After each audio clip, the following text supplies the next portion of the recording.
Bem, estão me ouvindo? Bom dia a todos. Já demos 5 minutos de tolerância. Eu sou Alexandre Valença, coordenador do Centro de Estudos. Então, hoje teremos a doutora Carolina Costa, que é psiquiatra do Programa de Estudos e Assistência ao Uso Indevido de Drogas, PROJAD e PUB, e do Serviço de Psiquiatria e Psicologia Médica do Hospital Universitário Clementino Fraga Filho. A doutora Carolina também é pesquisadora do Núcleo de Estudos e Tratamento em Tabagismo, NET, Hospital Universitário Clementino Fraga Filho, UFRJ. Então, bom dia, doutora Carolina. Obrigado pela presença. Bom dia, Alexandre. Obrigado pela oportunidade de falar no Centro de Estudos. Eu queria fazer uma observação antes, né, que, na verdade, era para ser um simpósio, né, em comemoração ao Dia Mundial Livre do Tabaco, que é dia 31 de maio, todo dia 31 de maio, desde 1987. A OMS criou essa data, todo ano tem um tema para ser trabalhado, então essa semana é sempre cheia de celebração, né, mas aí veio a pandemia, e aí todos os nossos esforços da Comissão Multidisciplinar de Cuidado ao Paciente Tabagista, que né, o setor de tabagismo é chefiado pelo Paulo Barril, né, a Eldia também trabalha lá como psiquiatra, na comissão temos a Eliane, que é a psicóloga do IPUB, a Fabiane, que também é enfermeira do Hospital Dia, que é muito ativa, né? No ano passado, a gente conseguiu fazer, durante toda a semana, medição com monoxímetro, e, enfim, hoje, esse ano, a Covid estragou a nossa festa, né? Então, vou começar aqui, vou fechar a câmera para não dar muita carga na transmissão, porque eu vou ter que compartilhar minha tela, porque tem algumas animações que aqui não aparecem.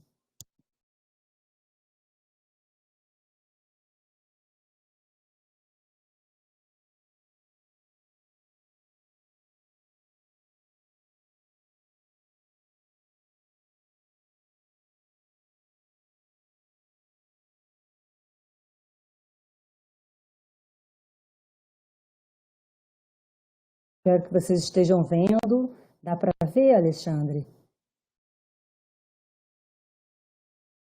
Dá para ver a tela? Sim, estou vendo aqui. Então ótimo. É porque eu compartilhando a tela eu não consigo ver mais a imagem de vocês. Desculpe, viu? Qualquer coisa vocês falem que aí eu tento acertar. Então, o tema de hoje é tabagismo e saúde mental em tempos de pandemia. Né? A Covid veio aí para avassalar todos, né? Mudar todos os nossos estudos para se adaptar a ela, né? Primeiramente, eu não tenho conflito de interesses, não ganho, né, nenhum patrocínio tanto de indústria de tabaco como de farmacêutica, né? Todo Dia Mundial tem um tema. Esse ano, né, estava programado o tema de prevenção em jovens. Por quê? Porque o tabagismo é uma doença pediátrica que é transmitida pela mídia, pela propaganda, pelo marketing, né? E eles existem documentos internos da indústria que foram condenados a serem entregues à justiça, né, no final do ano 90, até tema do Informante, aquele filme, né, esqueci o nome do ator, mas que relata isso, que mais de 5.000 documentos internos da indústria foram liberados e lá estava que o alvo, né, o melhor, mais lucrativo para a indústria do tabaco seria visar os jovens. 80% começa antes dos 18 anos, quando não tem noção, né, e quer experimentar, e não tem crítica, né, do que pode acontecer. Então, são vítimas de um contexto, né, que é manipulado.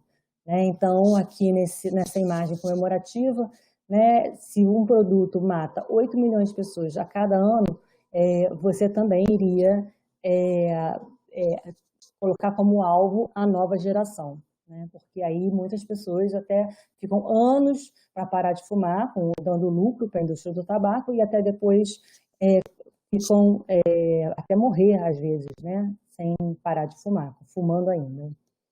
Mas o Dia Mundial Livre do Tabaco, com o Covid, também passou a ser trabalhado o tema, né, do perigo, né, do tabaco e do Covid, né, tanto por diminuição da reserva pulmonar, né, e também o tabaco, ele diminui em qualquer forma, ele aumenta a coagulação sanguínea, lesa o endotélio das artérias, né, e fora isso, né, se você coloca a mão na boca, um cigarro, né, você pode se contaminar pelo Covid se a mão estiver contaminada, e se tiver com álcool gel, também, né, é um perigo lá porque é altamente inflamável. Então, não combina, né, então o Covid ataca os seus pulmões, mas é a indústria do tabaco que os deixa vulneráveis. Depois eu vou mostrar alguns artigos para embasar isso.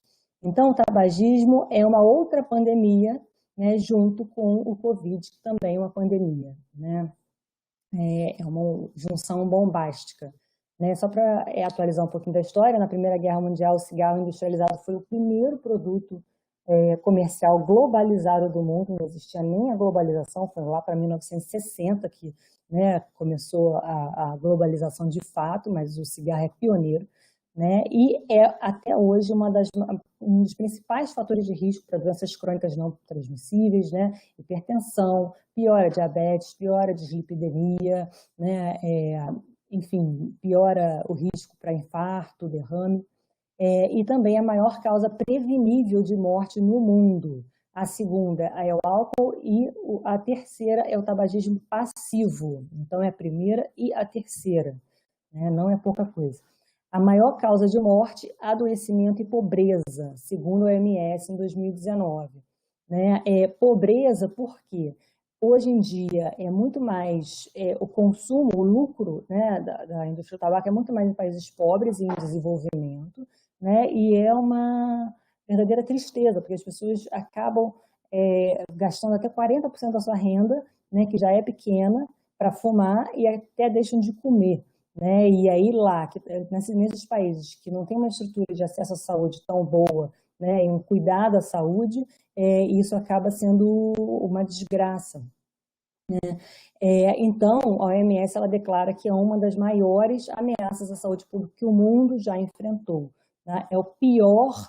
Foi a pior avaliação de risco, né, da humanidade, o cigarro. Porque antes, como havia um marketing ostensivo, maciço, a gente não conseguia levar à população informação de qualidade do que estava realmente acontecendo. Eles distorciam, contratavam pesquisadores, né, assim, para falar mal dos estudos que estavam saindo, ou para produzir estudos que comprovavam que não havia dependência de nicotina, que hoje é claro. Né? Então, por isso tudo, o tabagismo é uma doença pediátrica, para começar antes de 18 anos em 80% das pessoas. Né? E mata até metade dos usuários se eles usarem de acordo com as instruções do produto. É o único produto que faz isso. Né? Mais de 8 milhões de pessoas por ano, sendo que 1 milhão é por tabagismo passivo. Né? Quais são os produtos de tabaco? É o cigarro industrializado, que é o mais comum aí que a gente vê, o cigarro de palha, que está sendo uma moda assim, bastante prevalente em jovens, né, quando entra na faculdade, e aí tem chopada, e tem lá cigarro de palha R$1. E por que o cigarro de palha está voltando com toda a força? Porque acham que é orgânico, quando na verdade qualquer produto de tabaco faz muito mal, e também porque eles misturam maconha dentro do cigarro de palha. Então, ainda tem a dupla dependência. Rapé, narguilé, né, que é perigosíssimo, assim, 1 hora de narguilé igual a fumar 100 cigarros, né? Cachimbo, charuto, snus, que é algo mais da Suécia, lá dos países nórdicos, né? Tabaco aquecido e cigarro eletrônico, que passou para 2021 a regulamentação, a proibição, né, o processo de regularizar cigarro eletrônico no Brasil, que vai justamente de encontro, né, assim, com o que eles falam quando a gente processa eles para pagarem, indenizarem pessoas que ficaram doentes. Quando sofrem processos assim, porque existe muita morte no SUS, então vocês vão ter que ressarcir. O que eles falam é que não, todo mundo sabe, né, todo mundo sabe que faz mal, então, como se fosse simplesmente uma escolha, e na verdade é uma doença que se perpetua, né, que causa uma dependência grave. E com isso, óbvio que o cigarro eletrônico não pode ser permitido, porque se eles jogam na nossa cara que a gente permitiu e que a gente conhece, o cigarro eletrônico também não tem cabimento. né? É mais uma justificativa. Quanto às formas de tabagismo, não dá para fumar sozinho, né? Esse é um dos maiores problemas, assim, que faz com que o cigarro seja muito pior do que qualquer outro tipo de droga ilícita, lícita, né, que seria o álcool, é mais adictivo, porque são mais de 200 vezes que se coloca o cigarro na boca em média, então é um movimento extremamente repetitivo. A nicotina alcança o cérebro em 9 segundos, então é muito rápido, então são várias inundações de nicotina que fazem com que fique difícil de parar de fumar, né? O tabagismo ativo, através desse trabalho de Doll e Peto, né, que começou em 1950, eles seguiram médicos ingleses que fumavam, né, uma coorte, né? Quem não fumava, né, e quem fumava desenvolvia câncer de pulmão. Até hoje, esse estudo rende, em 2005 eles publicaram novamente, e eles viram que infarto também, né, às vezes nem dá tempo de ter o câncer de pulmão, que é um pouco mais longe na trajetória, assim, na história natural do tabaco, e sim antes morre de infarto, né, fulminante, ou derrame, enfim, a parte cardiovascular eu diria que é a mais afetada. Assim. O tabagismo passivo ou secundário, que foi confirmado não, né, mas assim, enfatizado por esse trabalho do Hirayama, né, que estabeleceu que a poluição tabágica ambiental geraria câncer, geraria infarto, da mesma forma que o tabagismo ativo, né? Então, assim, o tabagismo não é simplesmente o fato de você ter direito de fumar, né? As outras pessoas que estão em volta vão sofrer com isso, né? E nesse trabalho eles seguiram japoneses que fumavam e esposas que não fumavam, e viram que as esposas de pacientes, de pessoas fumantes, mas que não fumavam e dividiam o mesmo ambiente, adoeciam também de câncer de pulmão, né?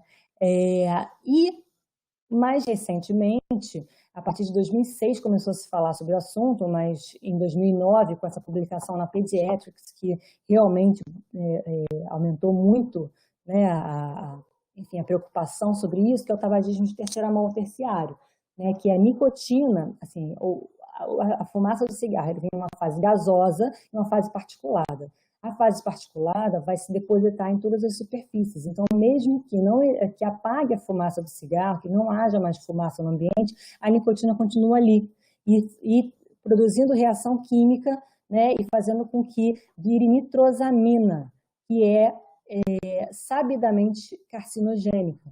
Né? Então, por exemplo, existem trabalhos que falam de australianos, né, que falam assim, fecha uma casa, pinta, né, e muda o piso.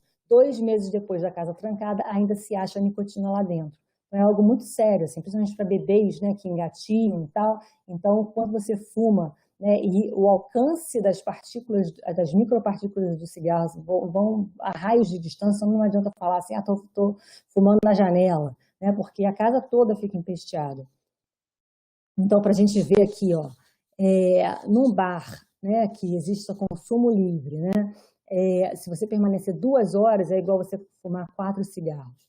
Um restaurante para área não fumante, naquela época ainda existia essa publicação, evidência científica sobre tabagismo para subsídio ao Poder Judiciário, de um tempo atrás, de 2000.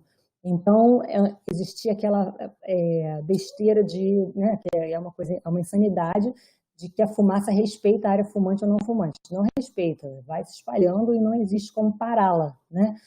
Se você permanece na área não fumante por 2 horas, é igual a 1,5 cigarros. Um escritório que tem consumo, né, liberado, se permanecer 8 horas, é igual a 6 cigarros.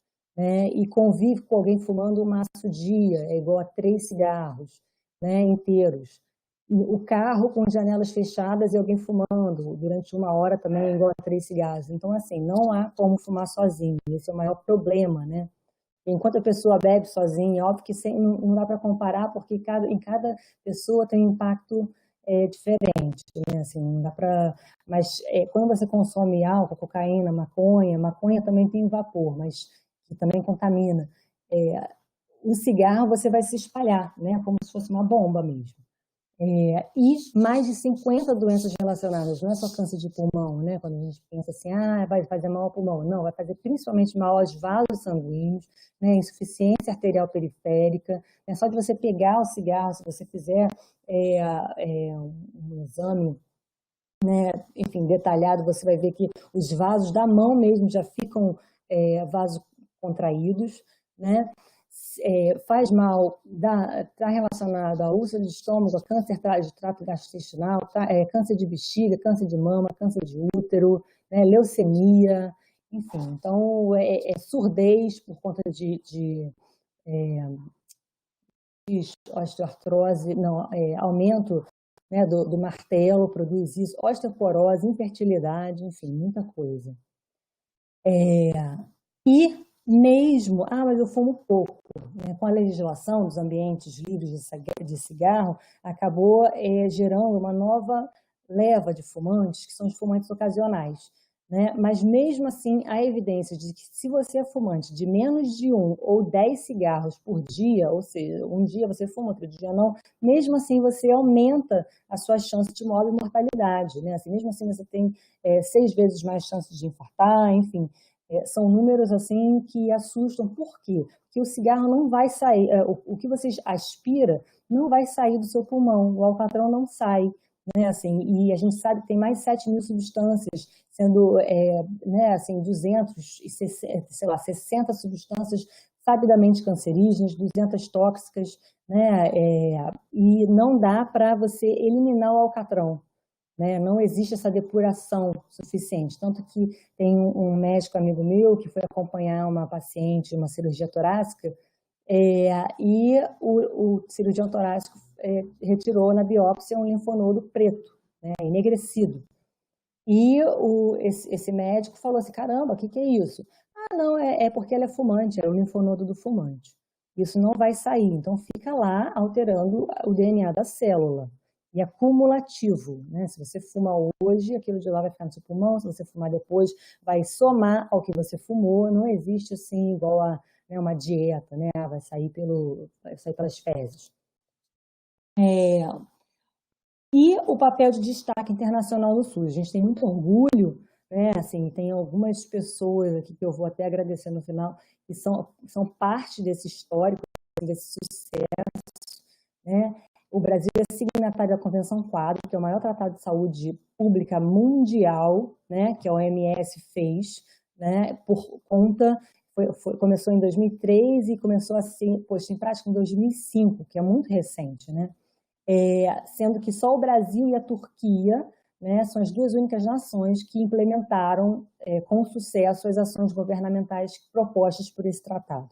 Né? No SUS, a gente disponibiliza tratamento gratuito, foi um dos primeiros países a disponibilizar tratamento gratuito desde 2002.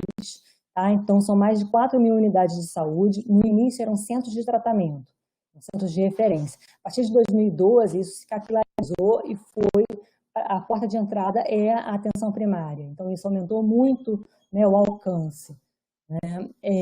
Com a Lei 12.546, de 2011, que começou a ter vigência em 2014, dezembro de 2014, o Brasil se tornou o primeiro país com uma população acima de 100 milhões, 100% livre de fumo. Né? Essa lei, ela determina que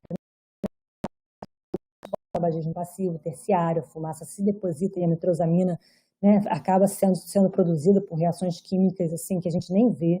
Né?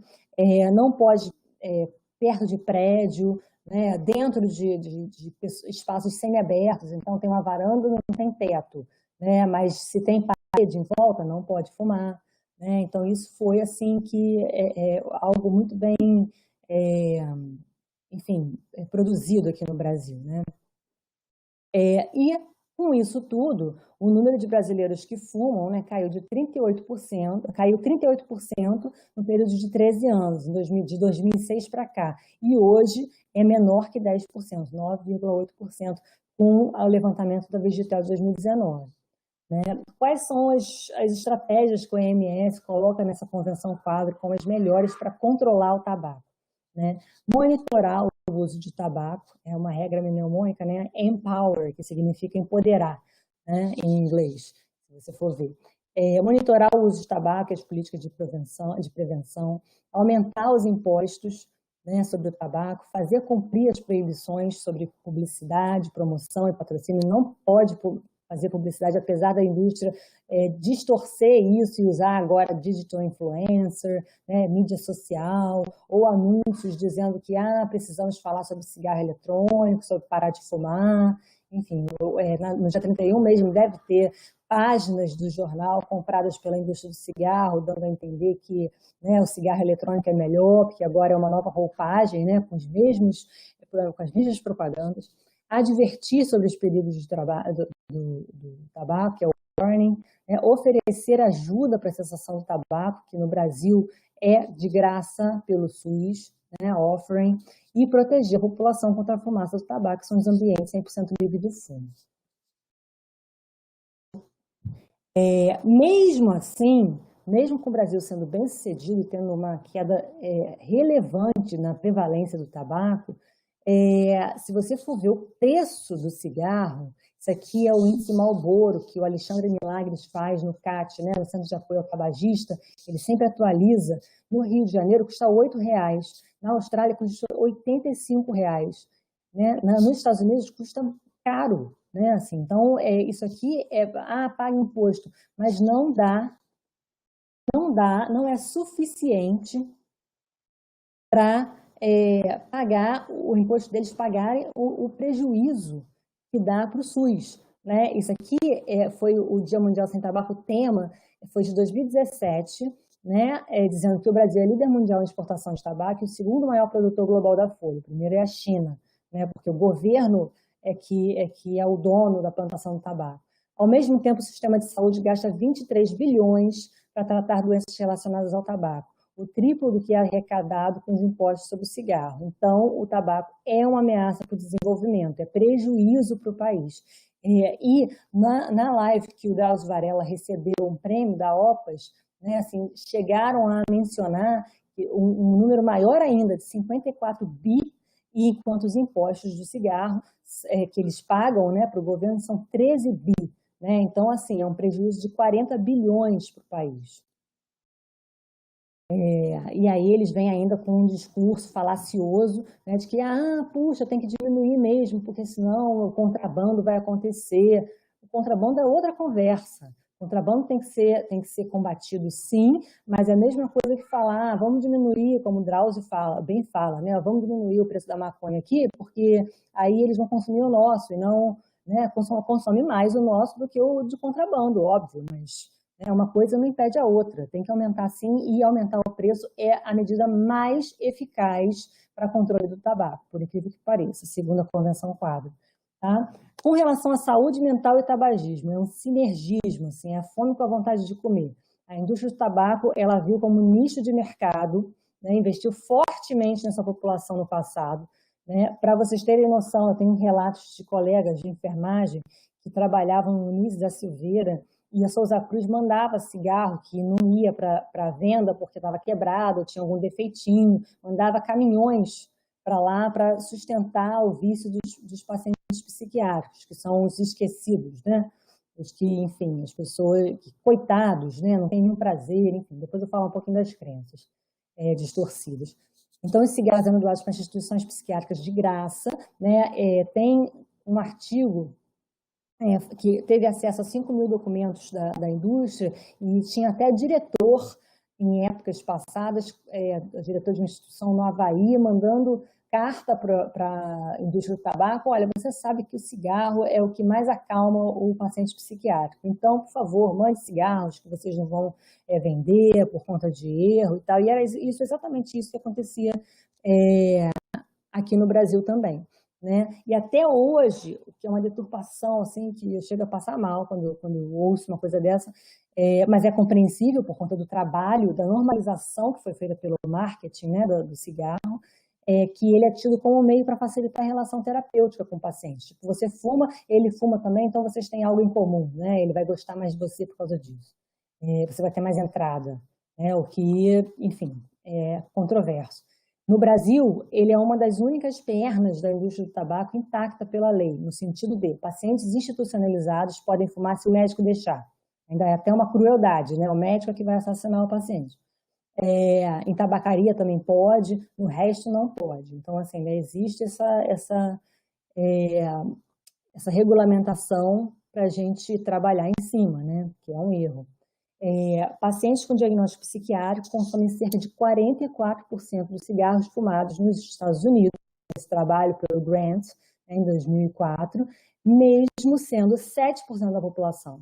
Então, assim, quase a metade dos cigarros são sustentados por uma parcela mínima da população que tem transtorno mental. Então, é uma população muito vulnerável, né? E nos Estados Unidos, cerca de 200 mil das 435 mortes anuais por pessoas que têm transtorno mental ou uso de substâncias, né? A prevalência do tabagismo nessa população, né, com transtorno mental é de 2 a 3 vezes maior que na população geral, né? E é uma população geralmente excluída dos estudos para o tratamento do tabagismo, né? Porque são pessoas que acabam a parte emocional, a parte psiquiátrica descompensada pode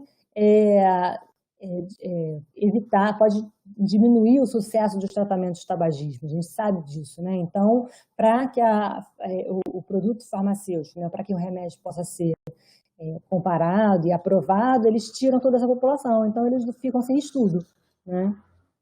Aqui esse artigo é uma meta-análise muito boa de 2011, né, que fala da mortalidade, da diferença entre a mortalidade, né, assim, que todo mundo, a população geral aumentou a expectativa de vida, né, com o avanço dos remédios, com o avanço do conhecimento da medicina, só que essa população não, essa população, segundo esse artigo, morre 25 anos antes da população geral, né? Assim, então, 25 anos é muita coisa. E um dos responsáveis principais para isso é o cigarro, né? Muitos pacientes eu já vi, assim, caiu na rua, teve infarto, foi levado para a UPA, não resistiu, né? Assim, muita gente com morte súbita nessa população, né? E é uma população que, se a equipe de saúde não falar por ela, vai ser sempre vão ser sempre os últimos da fila, né? Assim, do cuidado da saúde, né? O que eu aprendi com a professora Maria fala muito bem, Maria Tavares, e é isso mesmo, assim, a gente tem que ser a voz para essas pessoas. Aí teve um outro artigo da World Psychiatric Association, né, que é a Associação Mundial de Psiquiatria, que fala do peso, né, assim, do tabagismo nessa população, né, um disparate que é para a saúde. O cigarro, geralmente, na população geral, já tira 10 anos de vida, né? E se na população psiquiátrica são 25 anos a menos, imagina o papel do cigarro, né? E ele recomenda para a gente monitorar a todas as consultas. Baseline, 6 semanas, 3 meses, 12 meses e depois, né? Enfim, em todas as consultas, o cigarro, o exercício físico e hábitos dietéticos, né? Hábitos nutricionais.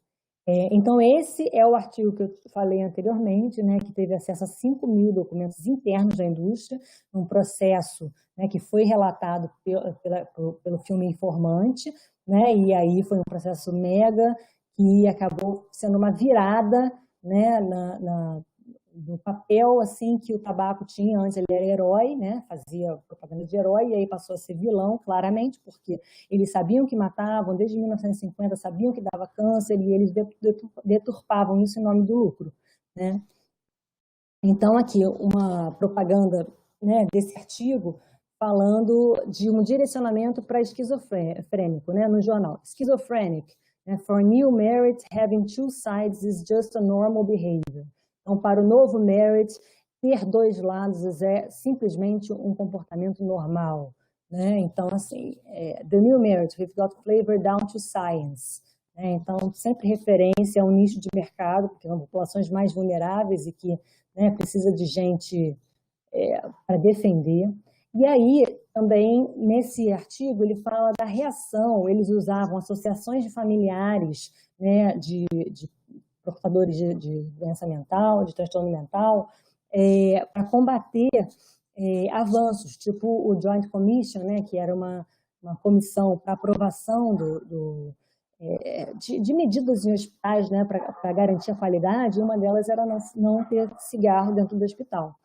Então, nessa associação aqui, a FEME é a associação, né, dos pacientes psiquiátricos, dos familiares de pacientes psiquiátricos. Imagine, a polícia prendeu, né, levou você para uma emergência psiquiátrica, né, no Bellevue Hospital. Eles estão denunciando esse hospital. Você está ouvindo vozes e sua vida parou completamente, parou de fazer sentido. O doutor está tentando explicar alguma coisa, mas tudo é muito confuso. Ela diz para você que você vai ser mantida lá involuntariamente até a estabilização. Você dá uma medicação para você, para o seu quadro psicótico. Você está nervoso, assustado, né? Você pede por um cigarro, né? Um dos poucos prazeres na sua vida. Olha como eles reforçam isso, né? E aí a enfermeira sarcasticamente fala para você que não vai ser possível você fumar, né? E o hospital é smoke free, né? Livre do tabaco, e não há áreas para fumante, né? O que aconteceu com a liberdade individual e o respeito à dignidade humana dos cidadãos, né, cidadãos mais vulneráveis de Nova York, né, que são os cronicamente, né, e gravemente com transtorno mental, com transtornos mentais graves e sérios, né, e crônicos, né? Porque o Hospital Bellevue força pacientes psiquiátricos irem cold turkey, assim, tipo, ir a frio, né? Sem medicação, parar de fumar. Óbvio que a gente não defende isso, a gente defende ter insumo para poder tratar também a abstinência dos pacientes, que é pior do que a abstinência. Mas depois eu falo de uma experiência que não é bem assim, não. Os pacientes recusam, né, o adesivo, recusam o tratamento e ficam muito bem, obrigada. Então, por favor, crie um discreet smoking area, né, uma área discreta para fumar para todos os pacientes psiquiátricos, né? E outras estratégias de marketing, né, que você cai duro assim quando você lembra, né, do que saiu na revista. Se você não pode vencer o Rio, junte-se a ele. Marlboro, venha para este time, não é para qualquer um, mas você não é qualquer um. A montanha de pedra, e você, Marlboro, venha para este time, não é para qualquer um, mas você não é qualquer um. Um lugar onde a fronteira é linha do horizonte, Marlboro, né? E aí colocavam aquelas imagens, né, da pessoa subindo uma montanha enorme e aí vendo tudo de cima, com os braços abertos, como se fosse algo que desse para fazer, né, que o fumante tivesse fôlego. Existe um lugar onde a vida tem mais sabor, Marlboro, né? Daniel Zanardi, 27 anos, artista plástico, não quero passar pela vida sem um arranhão, quero deixar minha marca. E aí falo Free, né, que também era aquele, fazia propaganda famosa, cada um na sua, mas com alguma coisa em comum. Né? Ainda diz assim, para você não atrapalhar o fumante, basicamente. Né? Então, eles procuravam colocar as pessoas como cool, né, os fumantes como cool, interessantes, fortes, nem aí com os outros, com a opinião alheia, destemidos, revolucionários. Eu lembro de uma paciente minha, que é psicóloga, e aí ela, com 20 anos de idade, que ela começou a fumar, foi tardio.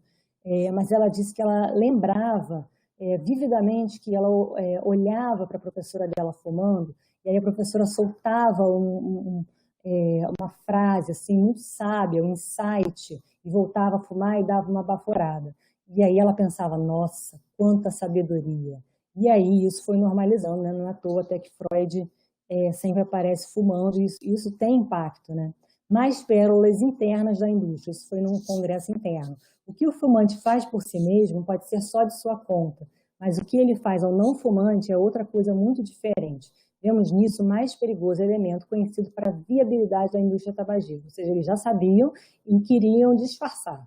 Né? O antídoto estratégico a longo prazo para a questão do fumo passivo no nosso entendimento, o desenvolvimento de uma ampla divulgação de indícios médicos claros e dignos de crédito de que o fumo passivo não é prejudicial à saúde dos fumantes, ou seja, totalmente desonesto. Né? Isso aqui eu peguei do Manual de Condutas e Práticas em Tabagismo, que um dos organizadores foi o Alberto Araújo, né? E do capítulo que o Colombo escreveu. né? Então, socorro, né? Não existe. Hitchcock não pensou num filme de terror tão, né, complexo como esse, né? De se espantar qualquer um, até o gato preto fica todo arrepiado quando vê uma coisa dessa.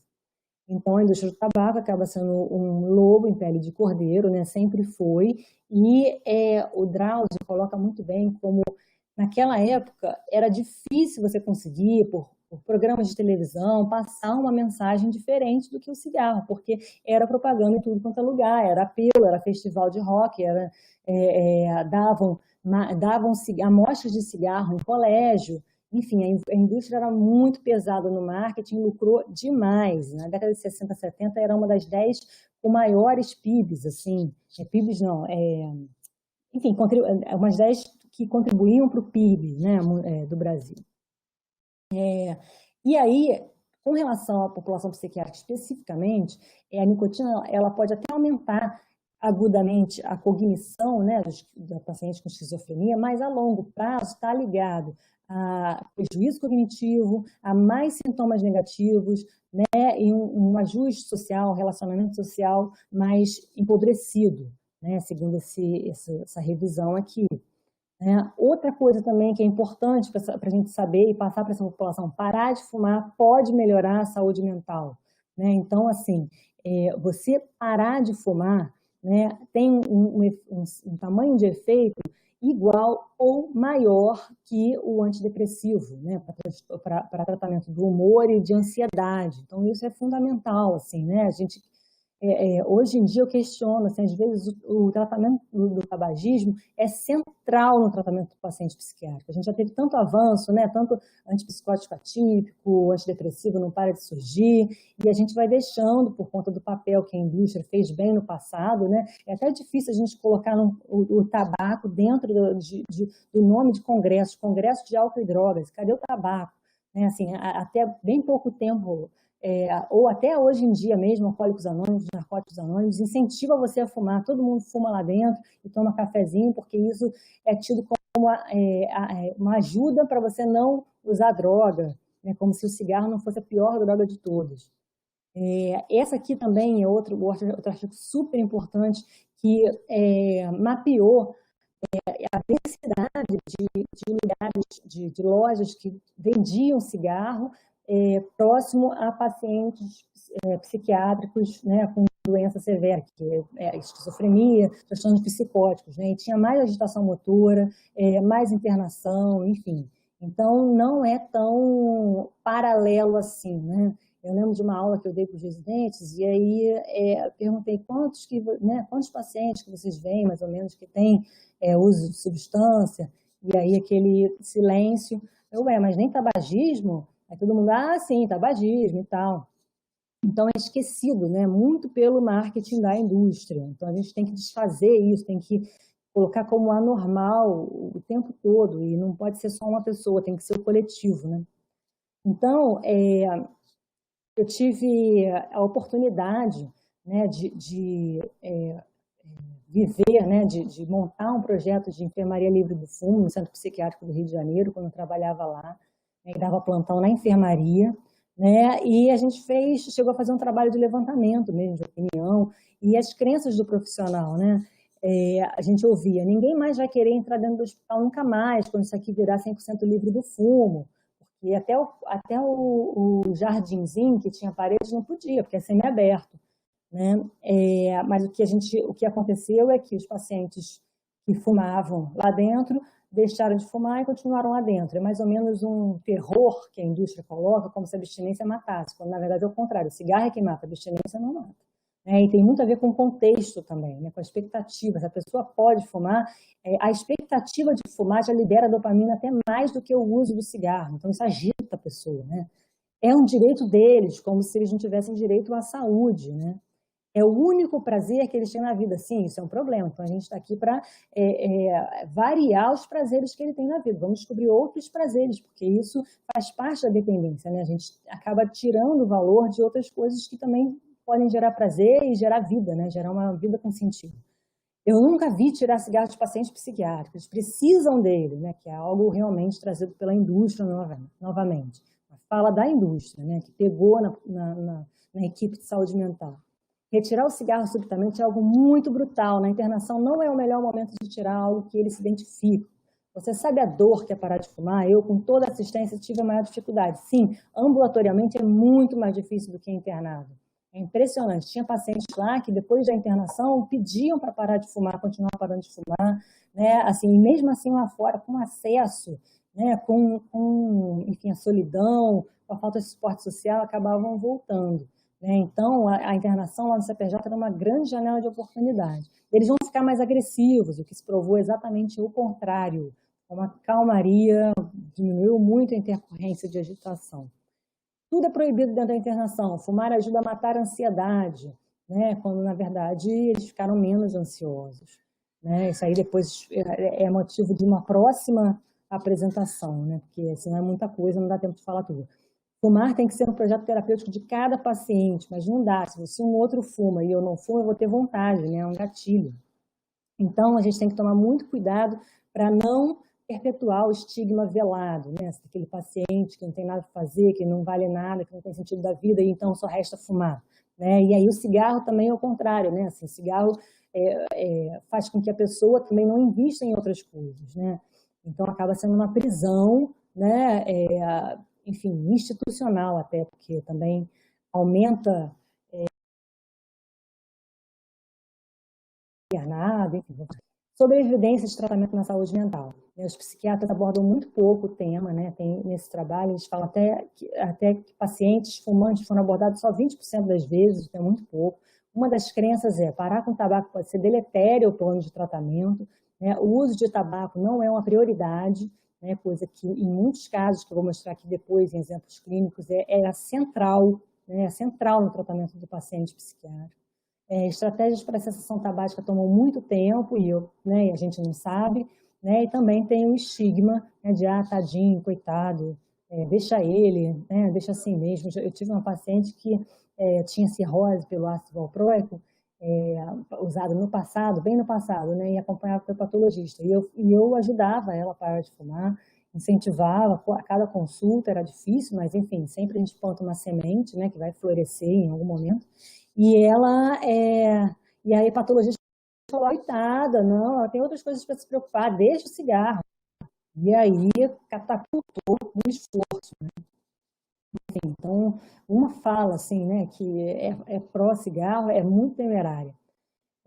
A cessação tabágica não necessariamente piora o quadro, pelo contrário, os estudos mostram que o cigarro aumenta sintomas depressivos. Então, assim, em um estudo, com 1.000 pacientes que foram acompanhados por 11 anos, os pacientes que fumavam tinham 4 vezes mais chances de desenvolver depressão. E quanto mais tempo fumava, maior essa chance. Né? Então, tem mais ideação suicida relacionada ao cigarro. Então, não só o transtorno psiquiátrico aumenta as chances do paciente fumar muito, como também o contrário. O cigarro gera transtorno psiquiátrico. E internações hospitalares também aumentam. Né? Então, olha o malefício, né, o que o cigarro causa para os nossos pacientes. O melhor resultado ele vai se dar quando há flexibilidade e o programa é instalado onde o paciente se trata. Né?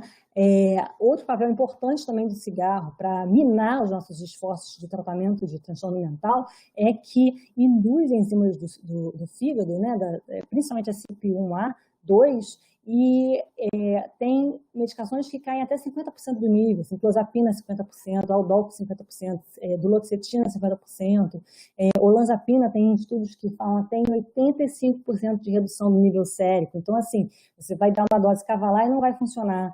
Benzodiazepínico é a mesma coisa. Tem pacientes que param de fumar e voltam a dormir, né? E antes usavam, sei lá, quantos quilos de benzodiazepínico.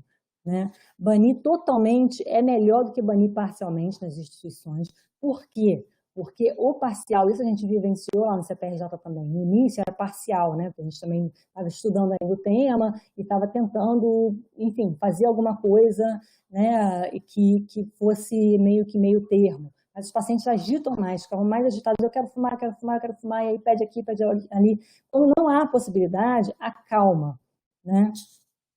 Banir totalmente... Ah, tá, já falei. Então, e a experiência antipsiquiátrica do Rio de Janeiro, que eu já falei um pouquinho para vocês, né, e os exemplos clínicos até de lá. CM, 47 anos, feminina, interna por estado misto de mania e depressão com ideação suicida. O FAG, que é o Fagerstrom, né, é de 7 o score, né? Tabagista de 2 maços dia, né? Sem o cigarro, minhas preocupações e tristezas voltam para a minha cabeça, né? Que é aquele papel do cigarro de mascarar o contato com a dor, né? Assim, e aí como é importante ela ter contato com a dor para que ela possa ser tratada de verdade na internação. TM, 25 anos, masculino, portador de esquizofrenia paranoide, interna após agressão física à mãe por exigir que comprasse mais cigarros. Esse fumava, assim, tipo um pacote por dia, né? Pague de 5, mas isso aí é tendencioso, porque, enfim, paciente psicótico às vezes não relata bem, né? Mas ele era muito dependente, né? Tabagista de 4 maços dia, né? Já havia ficado 7 anos em hospital de custódia pela dificuldade da mãe em aceitá-la em casa, poderia ser muito violento e tinha relação com o cigarro, tanto que ele exigia e batia na mãe. EA, 52 anos, feminina, portadora de transtorno esquizoafetivo, com delírio erotomaníaco grave e insônia, FAG de 7, né? Tabagista de 2 maços de cigarros por dia. Vizinhos já haviam feito abaixo-assinado para ela sair do prédio por conta da fumaça, né? do intenso uso de cigarro. Foi iniciada a clozapina, mas teve efeito colateral de neutropenia posterior, que contraindicava a clozapina.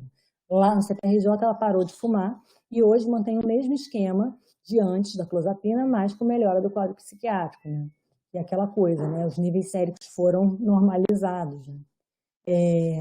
Foram otimizados, então você consegue manter o paciente com uma dose bem menor. VR, 37 anos, feminina, portadora de transtorno bipolar, FAG de 7, tabagista de 4 maços dia, ganho somente um salário. Minha mãe fuma 2 maços dia. Não tinha dinheiro e acabava me prostituindo para conseguir o cigarro. Tentei suicídio por isso e vim para cá. Um dos motivos que me faz querer me matar foi isso. Preciso parar de fumar. Então, era uma paciente muito pobre que morava em habitação, assim, ocupação, né? Que acabou não dando continuidade porque morava muito longe, então não tinha nem dinheiro para isso. Mas aquela coisa que o MS fala, né? Assim, o cigarro acaba empobrecendo a pessoa, né? É uma razão para a pobreza, para o adoecimento, tanto físico quanto mental. Né? E o paciente, uma boa notícia, o paciente muda de opinião. Né? Assim, tem evidências que mostram isso. Né? Então, uma instituição livre do cigarro permite que o paciente até vislumbre, assim, caramba, é possível. Né? Assim, que legal, estou me sentindo melhor. Já com relação ao Covid, que é a outra pandemia que a gente vive agora, né? Mais aguda. Né? Um levantamento feito em abril, né? Eu não consegui levantamento mais para frente, né? Mais atualizado, coloca aqui como os fatores de risco levantados nos óbitos, né? Cardiopatia, diabetes, pneumopatia, doença neurológica, né? Que é a VE, enfim, doença renal, demência vascular, alguma coisa assim, asma, doença hepática, tudo isso está relacionado com o tabagismo, é doença relacionada ao tabagismo. Então, assim, e é impressionante, hoje em dia, a luta das comissões de tabagismo da ANB, né, do CREMERG, do CFM, é para colocar um indicador de se fuma ou não, porque senão o médico não pergunta, né, com aquele ranço de que é só um hábito. Não, é doença, que provoca muitas outras doenças, acaba com a vida do sujeito. Né? Então, o Covid em saúde mental, o serviço de saúde mental, tem relatos de desastres, assim, né? De 100% de contágio, com 10% de mortalidade. Né? Esse é um diário aqui da Itália, esse aqui é da Coreia do Sul, isso. Já aqui na Itália, é um diário que mostra, é uma enfermaria de hospital geral, então permitiu, né, que os pacientes com doença mental fossem para a ala Covid, né? Os pacientes foram atendidos muito mais por telefone, né? Assim, e como é importante, assim, né, você continuar o atendimento do paciente, né, para que ele não venha a internar. Eles só passaram a internar pacientes extremamente graves, que o resto eles tentavam manter, né, em internação domiciliar, né, como se fala por aí. Né? E o Covid veio com muitas consequências na sociedade de mudança de rotina radical, né? Assim, que é o isolamento social, a perda financeira, né? A perda de continuidade de acompanhamento ambulatorial, o colapso do sistema de saúde, né? Profissionais de saúde em esgotamento físico e mental, perda de pessoas próximas, às vezes, de uma vez só, impacto demais na rotina, né? Assim, muita gente trocando dia pela noite, impacto na criação dos filhos, porque antes você contava com creche, contava com a escola, e agora você tem que manejar o trabalho domiciliar com criação. Então, isso tudo é muito estressante, né? Então, a saúde mental, ela vem como a quarta onda da pandemia, né? A primeira onda são as mortes, os atendimentos pelo Covid, a segunda onda é dos casos urgentes não Covid reprimidos, né? Depois, as doenças crônicas não monitoradas, e a quarta onda é o pós-pandemia, que já está sendo relatado na Itália, né, principalmente pelos profissionais de saúde, que estão se sentindo à deriva, né, embora a emergência esteja diminuindo, nos sentimos cercados pela escuridão. Relatos assim de cortar o coração, né, como se estivéssemos cheios de ferida, carregamos tudo o que vimos dentro de nós. Eu tenho insônia e pesadelos, diz Mônica, acordo 10 vezes por noite com o coração disparado sem fôlego. Né? Sua colega Elisa Pizzera diz que, durante o período de mais emergência, sentiu-se forte, agora está exausta. Ela não tem energia para cozinhar ou cuidar da casa, e quando tem um dia de folga, passa maior tempo sentada no sofá. Que são sintomas, né, assim, de TEPT, né, ou de depressão, que vem depois da agitação toda, né, da emergência do Covid. No Brasil também existe, né, relatos aí, uma pesquisa do FMG com a Fiocruz colocou que os hábitos, né, o hábito de fumar aumentou, a atividade física diminuiu, o estado de ânimo piorou, né, comer mal, né, comer besteira aumentou, né. Então aqui vários relatos do Covid afetando a saúde mental, né? Talvez o PTSD, que é o TEPT, né, transtorno de estresse pós-traumático, seja o novo normal. Né? O isolamento aumenta o consumo de biscoitos e o lucro da M. Dias Branco dispara 140%. Né? Assim, as bebidas online aumentam até 800%, né? Na quarentena. E aqui o Intercept pegou um e-mail interno da Philip Morris, que é uma das maiores indústrias de tabaco, de cigarros e meia mortes por insuficiência respiratória. Eles colocaram trabalho até no sábado para compensar que tem menos gente trabalhando, e ainda coloca na carta que as pessoas precisavam deles, né, e que eles tinham compromisso com a saúde dos trabalhadores. Né, uma piada pronta. Com relação ao Covid e o tabagismo, é uma sinergia também cruel, porque o Covid gera, né, aumenta a chance de coagulação, né, teve muito mais casos de infarto, de derrame, às vezes chega assim no hospital, quando você vai ver a Covid, né, também afeta o pulmão, e o tabagismo faz a mesma coisa, então eles se somam, né, então existem vários trabalhos, esse aqui foi um dos primeiros, e aí colocou o tabagismo, a história de tabagismo, né, não é nem atual, mas passado também, como um fator de risco que aumenta 14 vezes a pneumonia, né, um desfecho pior do Covid. Né? Esse aqui, história de tabagismo, é um importante fator para Covid severo, que é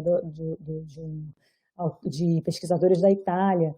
Né? Outro, um mecanismo que faz com que o tabagismo facilite a entrada do Covid no pulmão, porque estimula que as células caliciformes do pulmão expressem a AC2, que é um receptor onde o Covid se liga, né, para entrar na célula.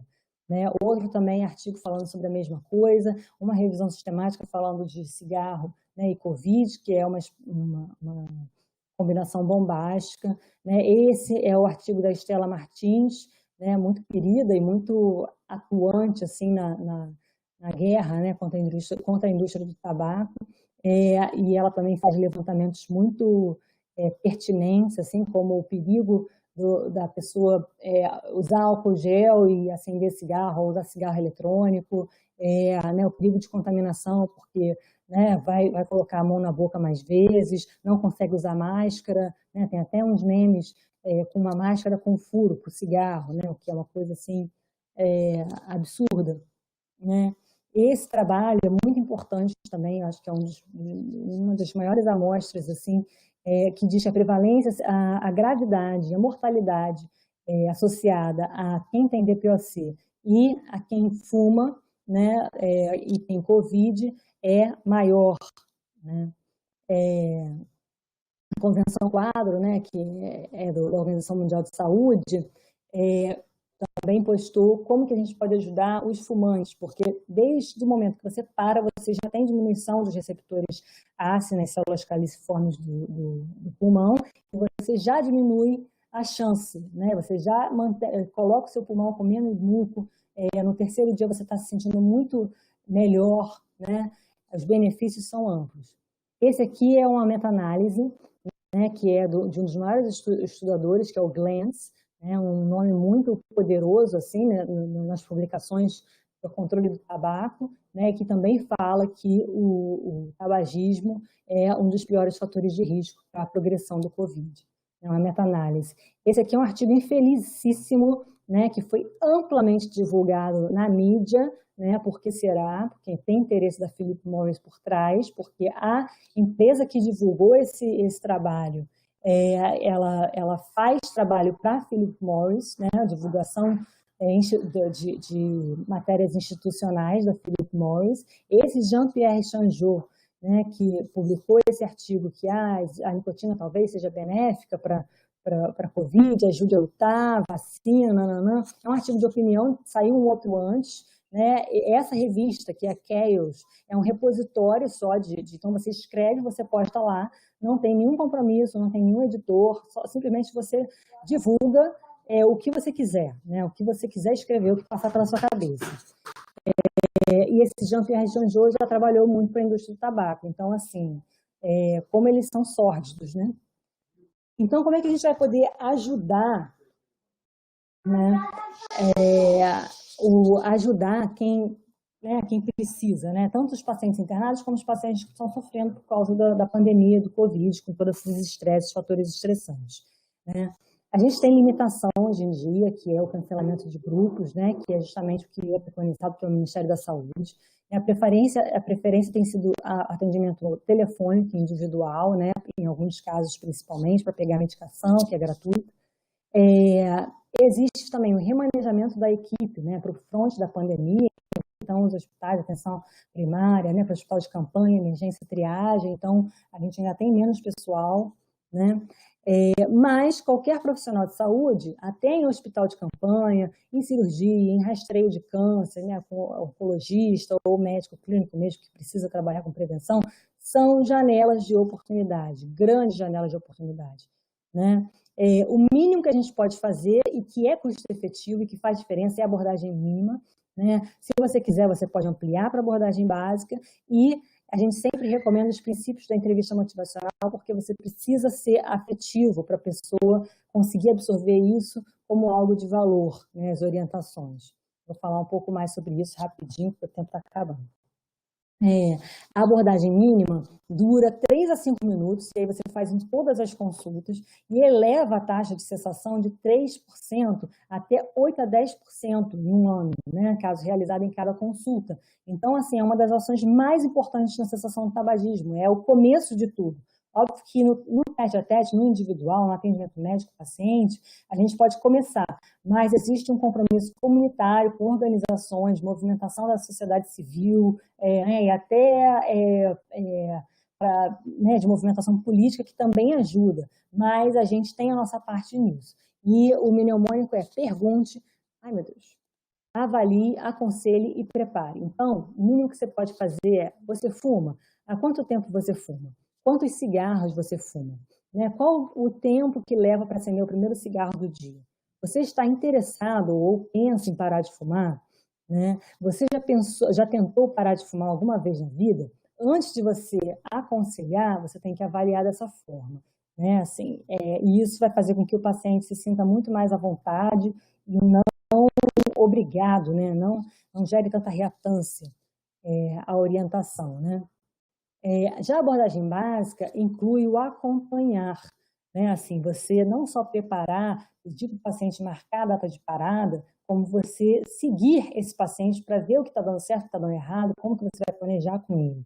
Né? Então, você fuma, quanto tempo fuma, quantos cigarros, qual é o tempo que leva para acender o primeiro cigarro? Essa é uma pergunta muito importante. Essas 2 perguntas são um mini Fagerstrom, né, que a gente diz, são as perguntas mais importantes do Fagerstrom para você saber a dependência de nicotina da pessoa.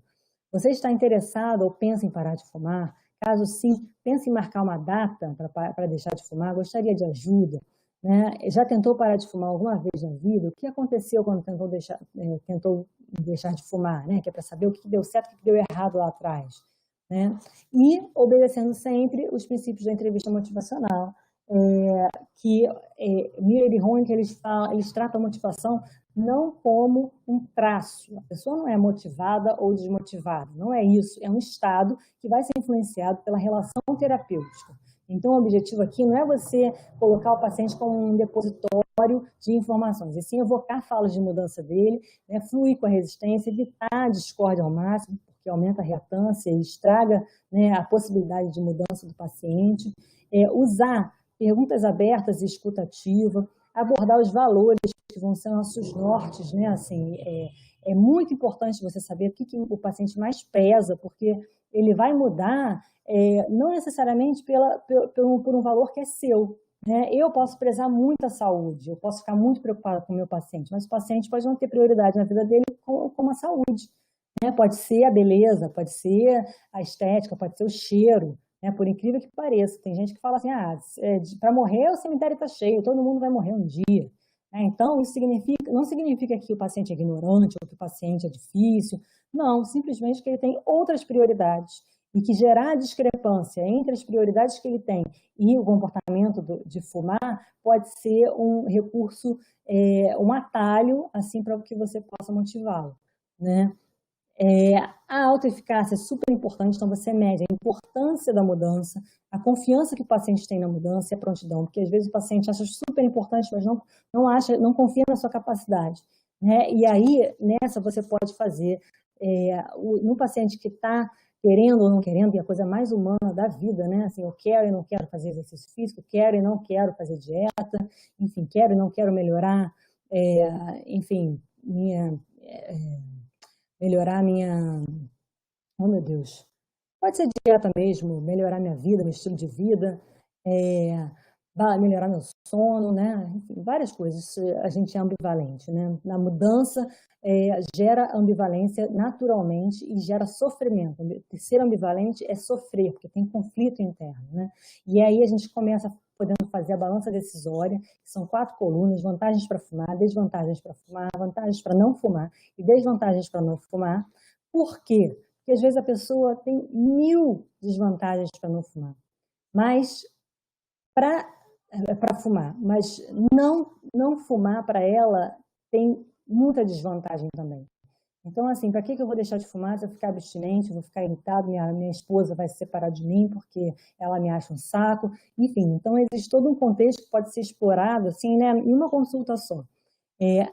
Para você dar informação, é muito importante, segundo a entrevista motivacional, pedir permissão antes e perguntar se faz sentido depois. Isso é essencial, assim, né? Diminui muito a chance do paciente se sentir lesado, né? Se sentir, enfim, confrontado, assim. E mensagens de esperança, né?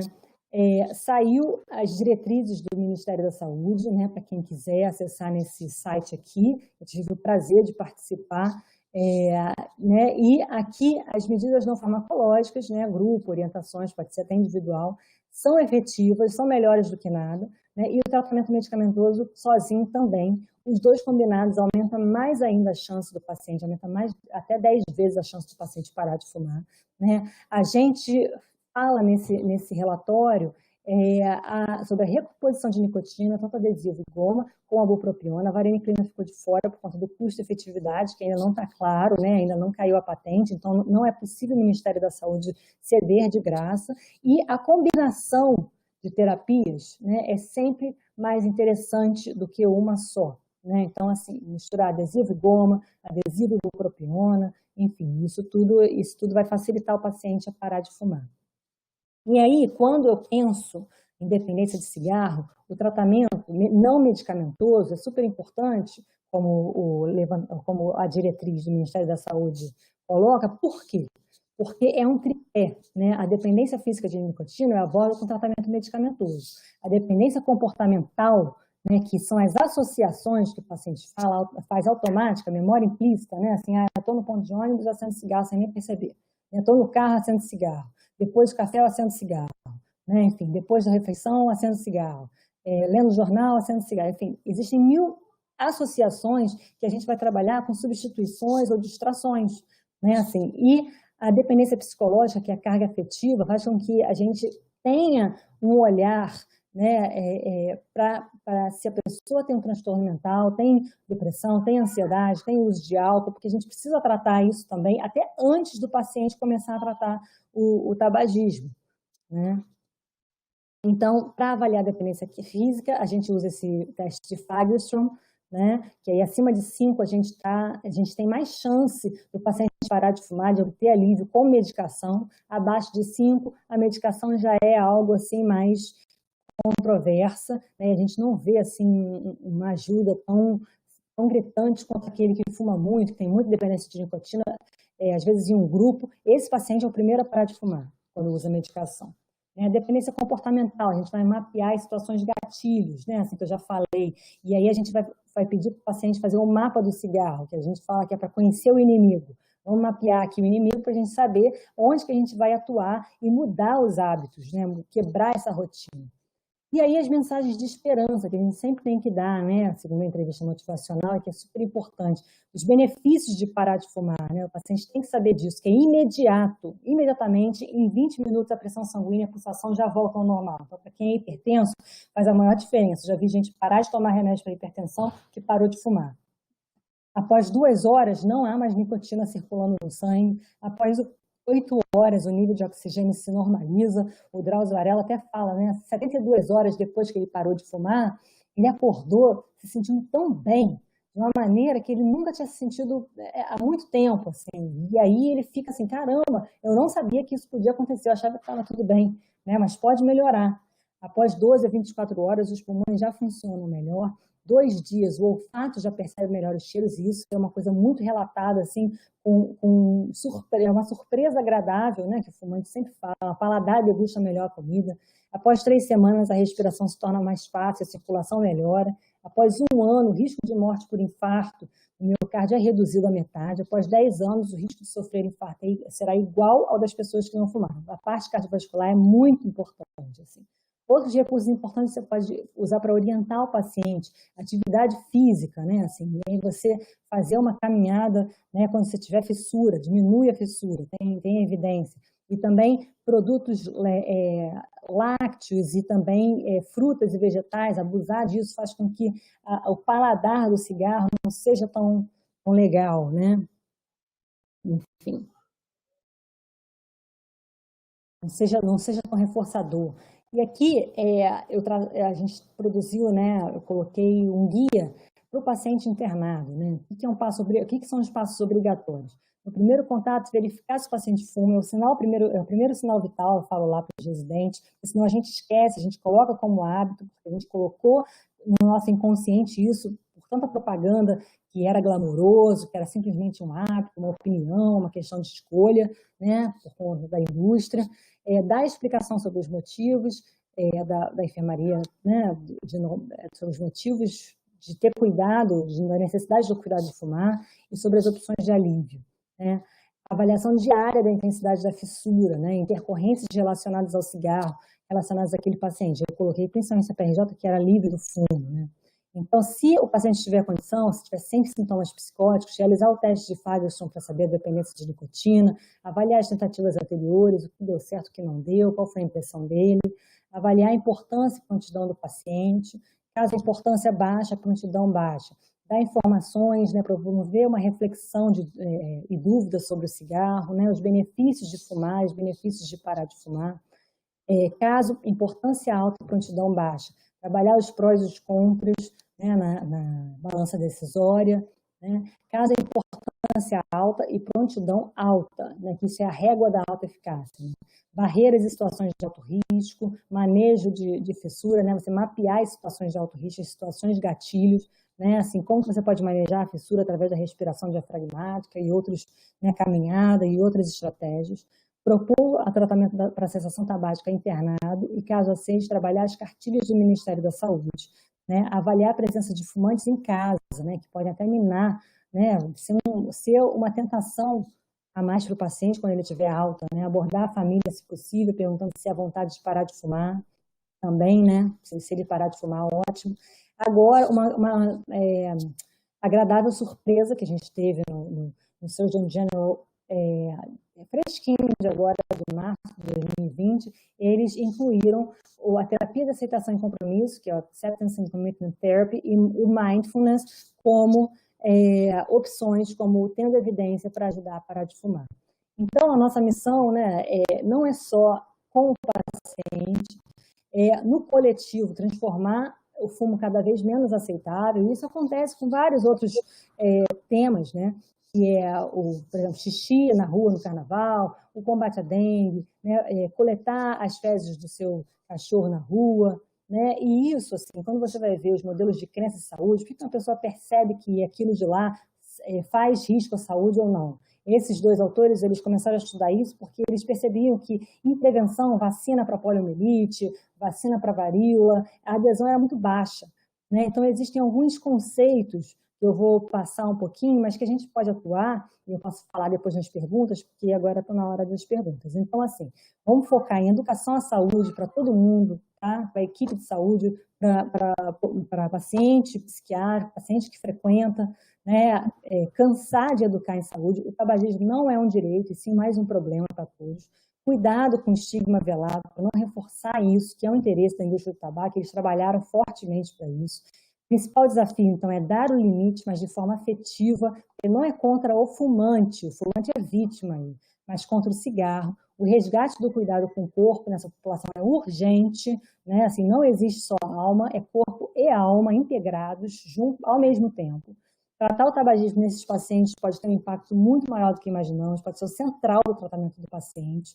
A manejo de contingência é uma janela de oportunidade, então ter ambientes livres do tabaco, né? There's no health without physical health without mental health. A OMS colocou a importância do nosso trabalho, né, do nosso cuidado ao transtorno mental para possibilitar que a saúde das pessoas melhore, né? Mas também o SAMHSA, né, que é a Substance Abuse and Mental Health Service dos Estados Unidos, coloca que para a gente levar as pessoas a terem uma vida com propósito, né, com significado, a gente precisa promover também comportamentos que levam à saúde. Então, eu tenho várias pessoas para agradecer. A Comissão Multidisciplinar de Cuidado, que é um grupo de estudo que a gente abriu no ano passado, na primeira palestra sobre o tema.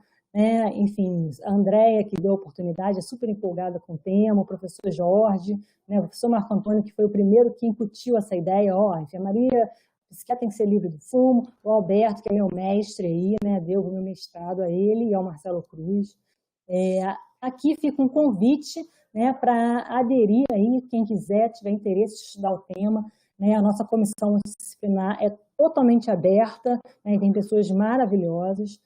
Hoje, outro convite ao Tuitaço, às 12 horas, prevenção tabaco já e tabaco Covid, que a ACT, que é a Aliança de Controle ao Tabagismo, vai promover, que é uma ONG maravilhosa também, no Twitter, tá? E obrigada. Então, nunca imaginei que a Terceira Guerra Mundial seria contra um vírus e que a principal arma utilizada seria o amor ao próximo. E parar de fumar é um ato de amor a si mesmo e ao próximo também, porque não se fuma sozinho. Tá bom? Então, acho que dá para perguntas. Desculpa, gente, se eu me alonguei. Obrigado, doutora Carolina. Sem dúvida, esse tema é muito importante, porque o tabagismo pode ser considerado um problema de saúde pública, né? Que, como você apontou, afeta vários órgãos e sistemas do ser humano, né? Então, vou começar aqui a fazer as perguntas, começando com a Joelma Correia, que você afirmou assim: tabagismo é uma doença pediátrica. Gostaria que a doutora explicasse o porquê de tratar-se de uma doença pediátrica. Não estou conseguindo aparecer aqui.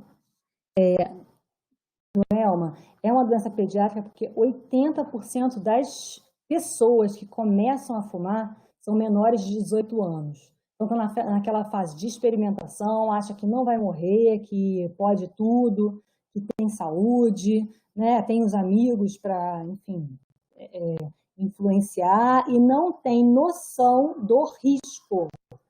Assim, não tem noção do risco, porque não está interessado, né? Enfim, e faz com que as pessoas sejam vítimas mesmo do marketing da indústria. Para vocês terem noção, em 2016, nos Estados Unidos, eu participei de um simpósio como ouvinte, né?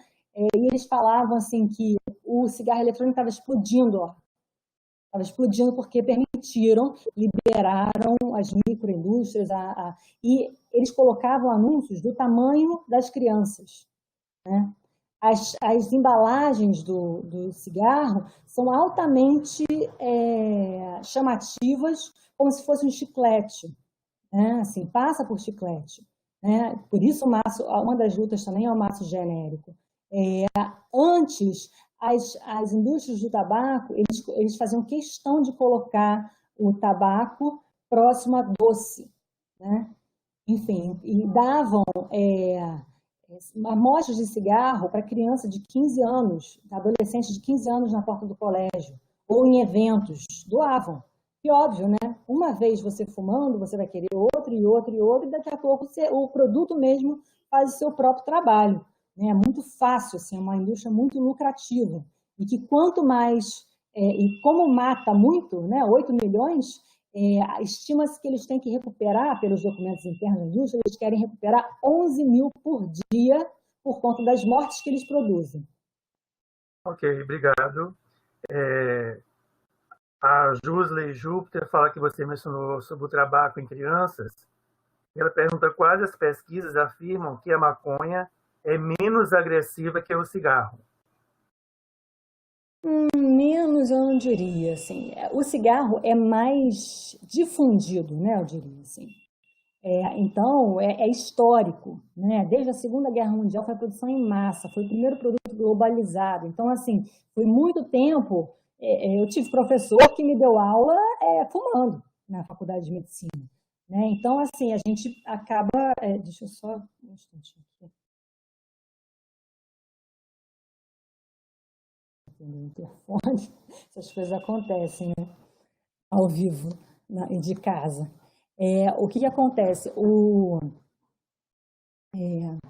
Então, a maconha, ela fumada também é danosa, tá? Também tem alcatrão, também tem risco de DPOC e câncer, né? Só que é menos acessível, né?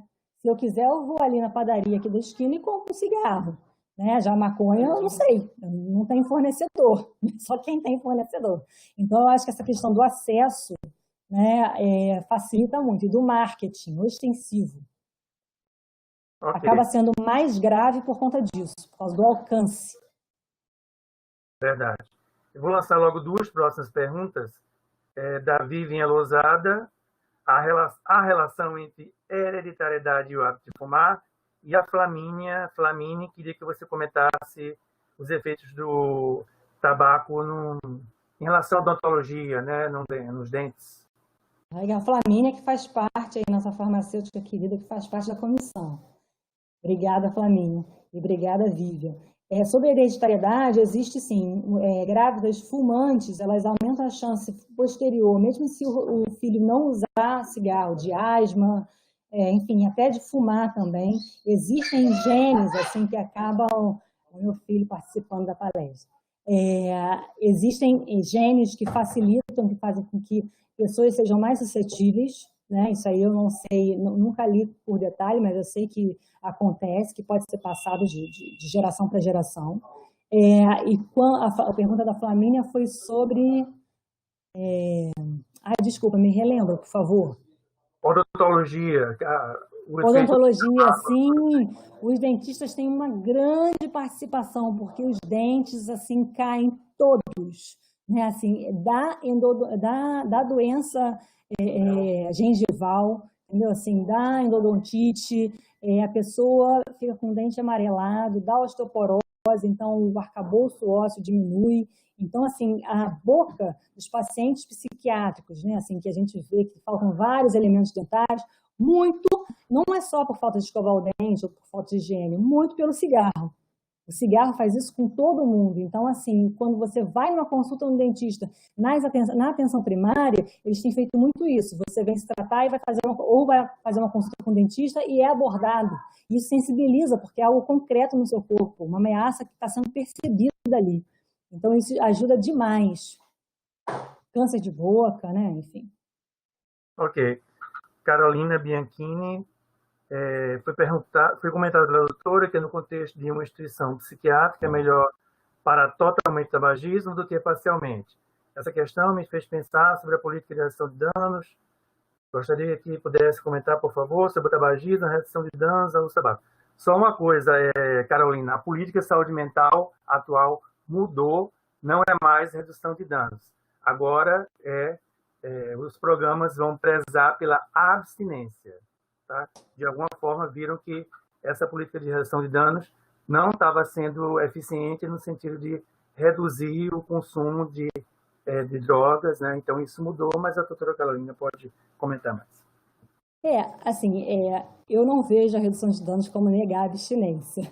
Tá? Eu acho que muita gente faz redução de danos sem saber, né? Achando que está prezando a abstinência. Porque a gente preza a abstinência, é óbvio que a gente quer que a gente pare. Não existe consumo seguro. Se mesmo quem não fuma está do lado do fumante, tem risco, né? Assim, a redução de danos a gente usa substituindo o cigarro pelo adesivo de nicotina, repondo a nicotina, por exemplo. Né? Assim, agora, fumar, a entrevista motivacional, por exemplo, é uma grande redução de danos. Porque a gente vai de acordo com o que a pessoa consegue e capacita a pessoa. A gente evoca falas de mudança. A gente vê o que é possível e faz sentido para ela, né? Até chegar ao nosso objetivo. Mas a gente vai pelas beiradas, porque se a gente coloca só a abstinência, a gente perde muita gente. Até se você leva para a sua vida mesmo, quantas vezes a gente não pensa em fazer? Eu vou me matricular na academia. Né? Assim, aí você vai uma semana e não vai mais.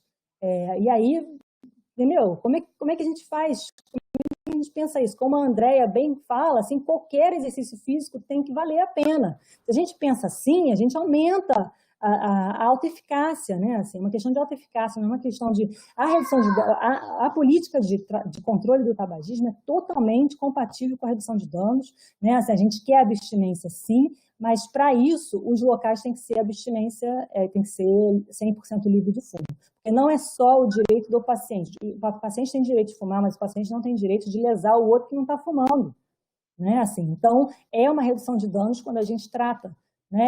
Quando a gente fala, olha, você pode fumar dentro da sua casa ou lá para fora, isso é redução de danos. Mas fumar um pouquinho só, colocar isso para o paciente, não é verdade, porque o efeito é cumulativo. Ok, tem uma última pergunta aqui, novamente da Jusley Júpiter. Como trabalhar a relação física e psicológica entre o cigarro e a maconha? Já atendi pacientes que faziam uma correlação. Se fumava maconha, tinha larica, eu quero escrever aqui, quando parava a maconha, fumava desenfreadamente e vice-versa. Sim, é um grande perpetuador, né? Porque a dependência comportamental está lá, né? Você colocar algo na boca, você aspirar, você exalar, né? Uma fumaça, isso tudo faz parte da associação. Então, é você conversar, respeitando os princípios da entrevista motivacional, evocando falas de mudança e desenvolvendo discrepância. Peraí, será que os dois são tão diferentes assim? Né? Assim, a gente sabe que o cigarro de maconha tem mais alcaloide, que é mais cancerígeno, do que o cigarro industrializado até. Né? Então, não é algo também sem prejuízo. Né? E reforça, se você quer parar de fumar, então, assim, como é que são os seus valores? O que você mais preza na sua vida? Né? E aí ver o quanto que custa. Né? Às vezes, tem pacientes meus que assim, falam, não consigo parar de fumar agora. Né? Então, parando de beber álcool, parando cocaína, e eu não consigo. E eu já tive paciente que parou de fumar e recaiu, né? Por conta de extrema ansiedade, né? Que é um gatilho interno, né? Para você ter fissura. Mas aí é caso a caso, né? Isso não significa que o paciente não vai tentar mais para frente, né? Você planta sementes, né? Você não pode esperar que o paciente vá concordar com você. né? Porque senão você vai bater na mesa e o paciente vai ter que concordar, vai concordar para acabar com a conversa, para acabar com a discussão, né? Para fingir que está fazendo e você não ajudou ele de verdade, porque aí em casa ele não vai estar conseguindo fazer, né? Assim, então a ideia é que tem tratamento mesmo para aqueles que não querem. Esse respondi.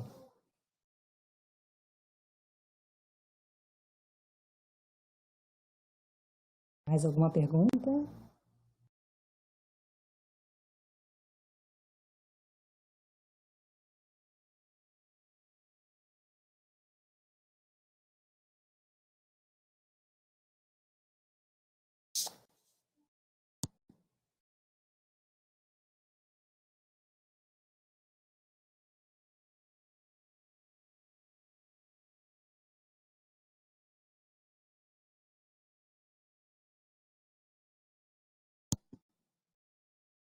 Carolina, Oi. André, enquanto o Alexandre não passa nenhuma outra pergunta, vou aproveitar e te fazer uma pergunta também, te parabenizar pela excelente palestra. Essa palestra ela vai muito em encontro daquele trabalho que a gente teve no ano passado, do Lancet Psychiatry, que é um trabalho incrível do Joe Fitz, da Austrália, que ele fala sobre a importância de cuidar da saúde física de pacientes com transtornos psiquiátricos e como é muito mais prevalente todas as doenças vasculares e metabólicas, e muito por conta do estilo de vida, do tabaco, da alimentação, do exercício físico. Então, é extremamente importante esse trabalho que você realiza e muito importante a gente falar sobre isso, porque até nos comentários aqui do chat, muitas pessoas ainda falando que existe esse conceito de que o cigarro pode ajudar no tratamento para reduzir a ansiedade, que é um absurdo. Uma questão que eu queria... A indústria fez um ótimo trabalho. A indústria é muito competente do tabaco. E aí uma questão que eu queria te falar, até em relação a essa questão da propaganda, é que nós aqui no Instituto de Psiquiatria, nós temos um trabalho incrível da professora Eliane Volchan, que ela investiga e colabora muito com aquelas imagens que são apresentadas. Efeito aversivo. E aí eu queria te perguntar em relação aos pacientes com os transtornos psiquiátricos, o que você tem a dizer em relação a esse reforço negativo através dessa divulgação das imagens, ou um reforço positivo quando você fala das vantagens que você teria, então, quando você deixa de fumar. Então, o que você acha dessa divulgação, dessas imagens, que é tão importante esse trabalho da professora Eliane Volchan e os pesquisadores do grupo dela, mas em relação especificamente a pacientes com transtornos mentais? Quando você já tem a dependência instalada, os pacientes até brincam. Me vê aquele ali, ó, com impotência, eu quero que dá AVE. Então, assim, os dependentes, né, os que já fazem uso, as imagens podem até plantar uma sementinha, mas não é algo que é o principal. O mais importante das imagens é para prevenção de quem não fuma, né? Para eles terem ciência do que aquilo pode causar. Então, assim, não é suficiente para fazer o fumante parar, né? Tem que ter mais coisa, tem que ter abordagem mínima de vários profissionais de saúde, não só de médico, né? Mas qualquer um que faça abordagem mínima, dura 3 minutos e pode aumentar muito, é extremamente custo-efetivo, talvez seja a principal medida, assim, né? Que numa consulta a gente possa ter. E em todas as consultas depois. E também, com relação ao transtorno mental, é muito difícil tratar ambulatorialmente. Muito difícil. No CPRJ era muito difícil, porque são pacientes muito com os laços muito esgarçados, familiares. O familiar prefere dar, não dá... como uma querida assistente social daí falou, numa discussão que eu estava tendo com ela sobre o Covid, né? Com ela, com a Vanessa Pinto, que é a coordenadora do ambulatório, a Liz, citou um autor que agora me falha a memória, mas são os passíveis de eliminação, né? Que me dá até arrepio falar isso. E é o estigma velado mesmo, assim, não, deixa eu fumar, pelo amor de Deus, não me enche o saco, cala a boca, é um cala a boca, sabe? Então, assim, o que eu senti no CPRJ é que quando os pacientes tinham a oportunidade de ficar sem cigarro, sem acesso mesmo, total, aí eles vinham, pô, quero isso, porque eu tenho que economizar, eu gasto muito nisso. Né? Eu gasto mais nisso do que em qualquer outra coisa. Isso consome minha renda, que é baixa já. Então, eu acho que eu tenho fé no manejo de contingência, ambientes livres de fumo. Obrigada, Carolina. Ok, eu até achei que tinha finalizado antes, meu microfone estava fechado. Mas eu quero agradecer a Carolina pela excelente palestra, né, que foi certamente muito enriquecedora para todos nós, né? Saímos agora dessa sessão com conhecimentos novos, atualizados, sobre as consequências físicas e psíquicas do tabaco, né? E, bom, semana que vem nós teremos Ansiedade e Covid, palestra que será ministrada pelo professor Antônio Egídio Nardi, que é o professor titular do IPUB e UFRJ. Então, eu quero convidar todos